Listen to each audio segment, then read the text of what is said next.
Olá! Hoje a gente vai conversar sobre uma coisa que hum, mexe um pouco com a gente. Como nossa intuição pode enganar feio, sabe?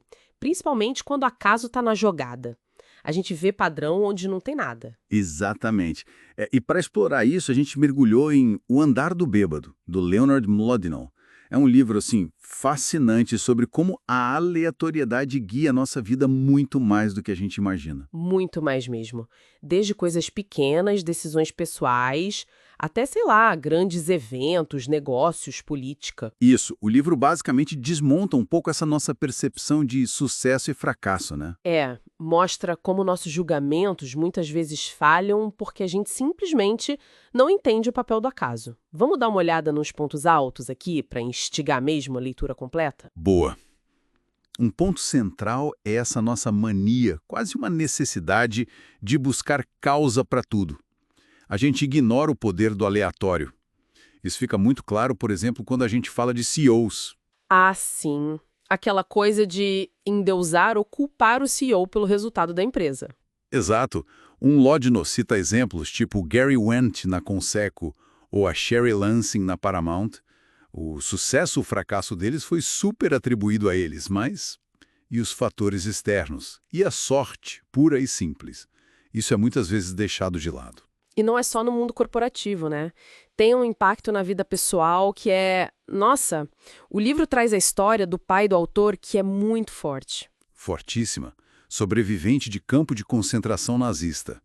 E a sobrevivência dele, segundo o livro, dependeu de um evento totalmente aleatório. Um lance de sorte, basicamente. Ele se acusou por algo que não fez para proteger outros, esperando morrer. E aí, por causa disso, acabou conseguindo um trabalho com o padeiro. Um acaso que, no fim das contas, permitiu que o próprio autor existisse. É de arrepiar, né? Mostra como eventos imprevisíveis definem destinos. Totalmente.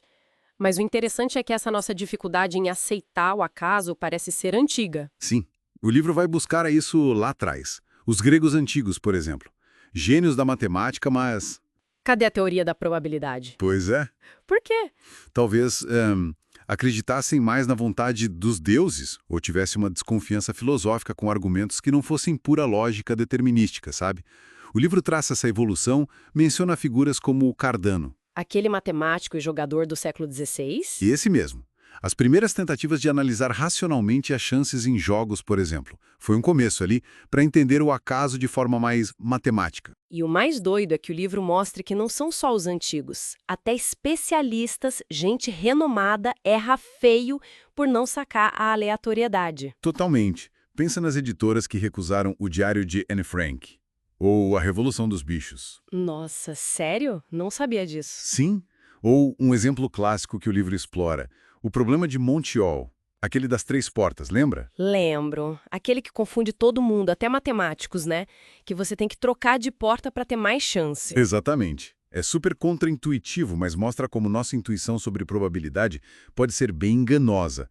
Trocar de porta dobra a chance de ganhar. Impressionante. E aí entra a metáfora central, o andar do bêbado. Vem da física, né? Do movimento browniano, aquele movimento caótico das partículas. Ah, tá. E ele usa isso para a vida. Isso. Como se a gente estivesse sempre sendo empurrado por esses eventos aleatórios. Nosso caminho final é bem menos reto, menos controlado do que a gente gostaria de pensar. Meio teoria do caos, efeito borboleta, essas coisas. Faz sentido. E tem outra coisa que o livro pega firme, a tal da ilusão de retrospectiva. Ah, essa é clássica. Depois que algo acontece, tipo Pearl Harbor, que o livro detalha bem, Aí todo mundo olha para trás e diz: ah, mas era óbvio, tinham todos os sinais. pois é, o Mlod não mostra informações que existiam antes, mas que só apareceram claras depois. Ele argumenta que essa sensação de previsibilidade é quase sempre uma ilusão que a nossa mente cria para botar ordem no passado. Entendi. Mas aí fica a pergunta: se é tanto acaso assim, para que se esforçar, né? Qual o ponto de tentar melhorar, segundo o livro? Ótima questão. O livro não está dizendo para a gente desistir. Não é fatalismo. Pelo contrário, é para a gente tomar decisões melhores justamente por reconhecer a aleatoriedade. Como assim? Ele questiona aquela ideia simplista, sucesso é 100% mérito, fracasso é 100% culpa sua. Pega o exemplo do investidor Bill Miller.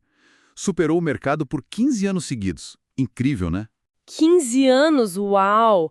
Pura habilidade, certo? Então, Mlodinow analisa isso.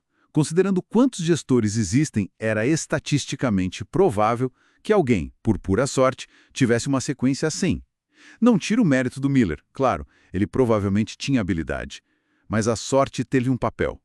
O ponto-chave é que a persistência, o não desistir mesmo quando o acaso te derruba, é tão importante quanto o talento. Entendi. Então a mensagem principal que fica dessa análise é o quanto a aleatoriedade está em tudo, né? E como isso desafia a nossa necessidade de achar ordem, causa e efeito certinho para tudo.